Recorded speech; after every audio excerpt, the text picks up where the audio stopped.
कि श्री राम जय जय राम, कि श्री राम जय जय राम। राम स प्रेम पुलकिर लावा, परम रंग जनु पारस पावा। मनहु प्रेम परमारथ दो, मिलत धरे तन काहू सब को। बहुरी लखन पायन सोई लागा, लिन उठाई उमगी अनुरागा।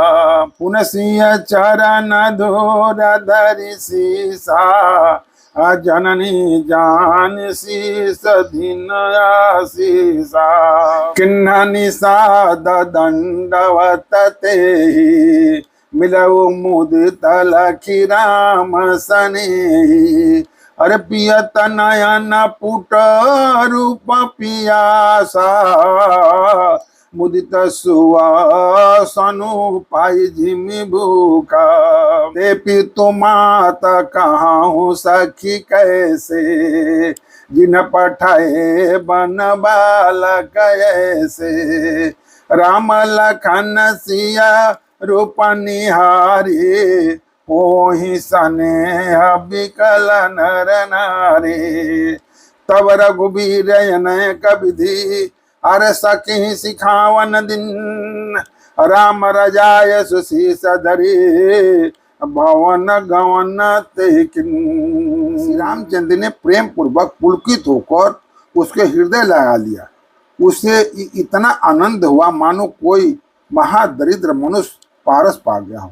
सब कोई देखने वाले कहने लगे कि मानो प्रेम और परमार्थ परम तत्व दोनों शरीर धारण करके मिल रहे हैं। मैं आप बताया था कि आपको एक तपसी जो हैं भगवान से आकर मिल रहे हैं और भगवान से आकर उनके चरणों में पड़ रहे हैं और भगवान उनको उठाकर अपने हृदय से लगा रहे हैं। लेकिन वो गुप्त रहस्य चल रहा है, उनका नाम वर्णन नहीं हो रहा, ओपन नहीं हो रहा कि एक्चुअली हैं कौन। सब लोग मन ही मन सोच रहे हैं या तो हनुमान जी हैं या तपस्वी तुलसीदास। फिर वह लक्ष्मण जी के चरण लगा, उन्होंने प्रेम से उमंग कर उसको उठा लिया। फिर उनसे सीता जी के चरण धूलि को अपने सिर पर धारण किया। माता सीता जी ने भी उनको अपना छोटा बच्चा जानकर आशीर्वाद। फिर निषाद राज ने उनको दंडवत की। श्री रामचंद्र जी का प्रेमी जानकर वह उस निषाद से आनंदित होकर मिला। वह तपस्वी अपने नेत्र रूपी दोनों से श्री राम जी के सौंदर्य सुधा का पान करने और वो ऐसे आनंद हुए जैसे कोई भूखा आदमी सुंदर भोजन पाकर आनंदित होता है। इधर गांव की स्त्रियां कह रही कि हे सखी, कहो तो वे माता पिता कैसे हैं जिन्होंने ऐसे सुंदर सुकुमार बालकों को वन में भेज दिया। श्री राम जी, लक्ष्मण जी और सीता जी के रूप को देखकर सब स्त्री पुरुष स्नेह से व्याकुल हो जाए। तब श्री राम जी ने सखा गुहा को अनेकों तरह से घौड़ लट जाने के लिए कहा। अब निषाद राज को भगवान कह रहे हैं कि बहुत दूर तुम आ गए, अब तुम वापस घर को लौट जाओ। समझाया। श्री रामचंद्र की आज्ञा को सिर चढ़ाकर उसने अपने घर को। पुण्य सिय राम लखन कर जोरी, जमुना की न प्रणाम बहोरी। चले ससिया मुदित धो भाई, रवि तनु जा कई करत बड़ाई। अरे पति का अनेक मिलहि मग जाता, कहीं स प्रेम देखी धो भ्राता। अरे राजा लखन सब अंग तुम्हारे, देखी सोचयत हृदय हमारे। अरे मार्ग चलऊं पया दे पाए, अरे ज्योतिषी झूठ हमारे भाई। अगम पंथ गिरी कानन भारी, तेमा साथ नारी सुकुमारी। अरे करी के हरि बन जाए न जो, हम संग चलाई जो आयुष होई। अरे जा बजा लगी त पहुँचाई, फिर बहुर तुम ही सिर नाई। यही विधि पूछा ही प्रेम बस, पुलक गात जलुनैन, कृपा सिंधु फेरहिति नहीं, कही विनीत मृदु बैन। फिर सीता जी, राम जी और लक्ष्मण जी ने हाथ जोड़कर यमुना जी को पुनः प्रणाम किया और सूर्य कन्या यमुना जी की, यमुना जी कौन है? सूर्य की कन्या, सूर्य के पुत्री हैं। सूर्य कन्या यमुना जी की बड़ाई करते हुए सीता जी सहित दोनों भाई प्रसन्नता पूर्वक आगे चले। रास्ते में जाते हुए उन्हें अनेकों यात्री मिलते हैं, बहुत सारे लोग रास्ते में मिलते हैं। अब ये दोनों भाइयों को देखकर उनसे प्रेम पूर्वक कहते हैं कि तुम्हारे सब अंगों में राज्य चिन्ह देखकर हमारे हृदय में बड़ा सोच होता है। कहते हैं कि सब तो इनका चिन्ह एक से एक जो है कि राजा बनने लायक हैं, फिर ऐसे राज चिन्ह के होते हुए तुम लोग रास्ते में पैदल ही चल रहे हो। इससे हमारी समझ में आता है कि जो तो इस शास्त्र झूठ ही है। भारी जंगल और बड़े बड़े पहाड़ों का दुर्गम रास्ता है, तो इस पर तुम्हारे साथ सुकुमारी स्त्री है। हाथी और सिंगों से भरा यह भयानक वन देखा तक नहीं जाता। यदि आज्ञा हो तो हम साथ चले, आप जहाँ तक जाएंगे वहां तक पहुंचाकर फिर आपको प्रणाम करके हम लौट आए। प्रकार वे यात्री प्रेम बस पुलकित शरीर हो और नेत्रों में प्रेमाश्रु का जल भरकर पूछते हैं, किंतु कृपा के समुद्र श्री रामचंद्र जी कोमल बिना युक्त वचन कहकर उन्हें लौटा दे। जयपुर गाँव सहिम गमाही, तिनहि नाग सुर नगर सिंहाही, के सुकृत के घरी बसाए, धन्य पुण्यमय परम सुहाए।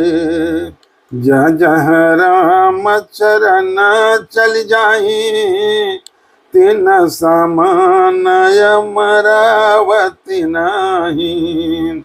पुण्य पुंज मग निकट निवासी, तिनहि सराहि सुरपुर वासी। जे भरी नयन बिलो कहि रामहि, असीता लखन सहित घन श्यामहि। जे सर सरित राम अवगाही, तिनहि देव सर सरित सराही। जय तरु तर प्रभु अर बैठहि जाई, करहि कल्प तरुतासु बढ़ाई। पर श्री राम पद पदुम परागा, मानित भूमि भूर निज भागा। साह करहि घन विबुध गण, अर बरसाई सुमन सिंहाय। अरे देखत गिरि बन विहंग मृगा, राम चले मग जाए। जो गांव और पूर्वी रास्ते में बसे हैं, नागों और देवताओं के नगर उनको देखकर प्रशंसा पूर्वक ईर्ष्या करते और ललचाते हुए कहते हैं कि किस पुण्यवान ने इस शुभ घड़ी में इनको बसाया था, जो आज ये इतने धन्य और पुण्य में था परम सुंदर हो रहे हैं। जहाँ जहाँ श्री रामचंद्र के चरण चले जाते हैं, उनके समान इंद्र की पूरी अमरावती भी नहीं। रास्ते के समीप बसने वाले भी बड़े पुण्य आत्मा हैं, स्वर्ग में रहने वाले देवता भी उनकी सराहना करते। जो नेत्र भरकर सीता जी और लक्ष्मण जी सहित घनश्याम श्री राम जी के दर्शन करते हैं, जिन तालाबों और नदियों में श्री राम जी स्नान कर लेते हैं, देव सरोवर और देव नदियां भी उनकी बड़ाई। जिस वृक्ष के नीचे प्रभु जा बैठते हैं, कल्प वृक्ष भी उसकी बड़ाई करते हैं। श्री रामचंद्र जी के चरण कमलों की रज का स्पर्श करके पृथ्वी अपना बड़ा सौभाग्य मानती। रास्ते में बादल छाया करते हैं और देवता फूल बरसाते हैं और सिहाते हैं। पर्वत वन और पशु पक्षियों को देखते हुए श्री राम जी रास्ते में चले जा रहे। सीता लखन सहित रघुराई, गावन कट जबन कसहि जाई। सुन सब बाल वृद्ध नर नारी, चलहि तुरत गृह काज बिसारी। राम लखन सिय रूप निहारी, पाई नयन फल होई सुखारी। अष्टजल बिलोचन पुलक शरीरा, सब भय मगन देखी दो बीरा। अरबरनी न जाय दशा तिन केरी, लहि जानो रंक सुमर मन ढेरी। एक न एक बोल सिख देहि, लोचन लाउले उचन एहि। राम ही देखे कहीं अनुरागे, चितवत चले जहाँ संग लागे। एक नयन मग छवि उरयानी, होए शीतल तन मन भर बानी। एक देख बट छाह भली, दास मृदल तन पात। काय गवाय छिनुक श्रम, आगवन बही के प्रात। सीता जी और लक्ष्मण जी सहित श्री रघुनाथ जब किसी गांव के पास से जब निकलते हैं, तब उनका आना सुनते ही बालक बूढ़े स्त्री पुरुष सब अपने घर और काम काज को भूलकर तुरंत उन्हें देखने के लिए चल देते हैं। श्री राम लक्ष्मण और सीता जी का रूप देखकर नेत्रों का परम फल पाकर वो सुखी होते हैं। दोनों भाइयों को देखकर सब प्रेमानंद में मग्न हो गए। उनके नेत्रों में जल भर आया और शरीर पुलकित हो गया। उनकी दशा वर्णन नहीं की जाती, मानो दरिद्रों ने चिंता मणि के ढेरी पाली हो। वे एक एक को पुकार कर सीख देते हैं कि इसी क्षण नेत्रों का लाभ ले लो। कोई श्री रामचंद्र को देखकर ऐसे अनुराग में भर गए हैं कि वे उन्हें देखते हुए उनके साथ लगे चले जा रहे हैं। कोई नेत्र मार्ग से उनकी छवि को हृदय में लगाकर शरीर मन और श्रेष्ठ वाणी से शिथिल हो जाते हैं, अर्थात उनके शरीर मन और वाणी व्यवहार बंद हो जाता है। कोई बढ़ के सुंदर छाया देखकर वहां नरम घास और पत्ते बिछा कहते हैं कि क्षण भर यहाँ बैठकर थकावट मिटा लीजिए, फिर चाहे अभी चले जाइएगा चाहे सवेरे। एक कलश भरी नहीं पानी, अचयउ नाथ कहाई मृदुबानी। सुनि प्रिय बचन प्रीति अति देखी, राम के पाल सुशील विशेषी।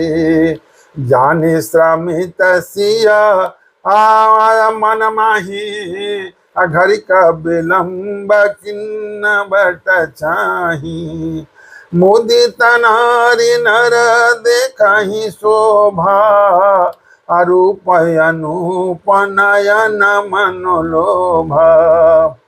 एकटक सब असोहि चहुरा, रामचंद्र मुख चंद चकोरा। तरुण तमाल बरन तनु सोहा, देखत कोटि मदन मन मोहा। दामिनी बरन अलखन सुठिनी के, अनख सिक सुबग भावते जी के। मुनिपट कठिन कसे तुनीरा, असोहि कर कमल निधनु तेरा। जटा मुकुट शीसन सुबग, पूरा भुज नयन विशाल। शरद परब विदु बदन बर, लसत श्वेत कनजा। कोई घड़ा भरकर पानी ले आते हैं, कोमल वाणी से कहते हैं नाथ आचमन तो कर लीजिए। उनके प्यारे वचन सुनकर और उनका अत्यंत प्रेम देखकर दयालु और परम सुशील श्री रामचंद्र जी ने मन में सीता जी को थकी हुई जानकर घड़ी भर बट की छाया में विश्राम किया। स्त्री पुरुष आनंदित होकर शोभा देखते हैं। अनुपम रूप ने अनेक नेत्र और मनों को लुभा लिया है। सब लोग एक टकी लगाए श्री रामचंद्र जी के मुख को चकोर की तरह तन्मय होकर एक टक देखते हुए चारों ओर सुशोभित हो रहे हैं। श्री रामचंद्र जी का नवीन तमाल वृक्ष के रंग का श्याम शरीर अत्यंत शोभा दे रहा है। जिसे देखते ही करोड़ों कामदेवों के मन मोहित हुए। बिजली कैसे रंग के लक्ष्मण जी बहुत ही भले मालूम होते हैं। वे नख से सिख तक सुंदर हैं और मन को बहुत भाते हैं। दोनों मुनियों के वलकल आदि वस्त्र पहने हैं और कमर में तरकस कसे हुए हैं। कमल के समान हाथों में धनुष बाण सुशोभित। उनके सिरों पर सुंदर जटाओं के मुकुट हैं। वक्षस्थल भुजा और नेत्र विशाल हैं और शरद पूर्णिमा के चंद्रमा के समान सुंदर मुखों पर पसीने की बूंदों का समूह सुशोभित हो रहा है।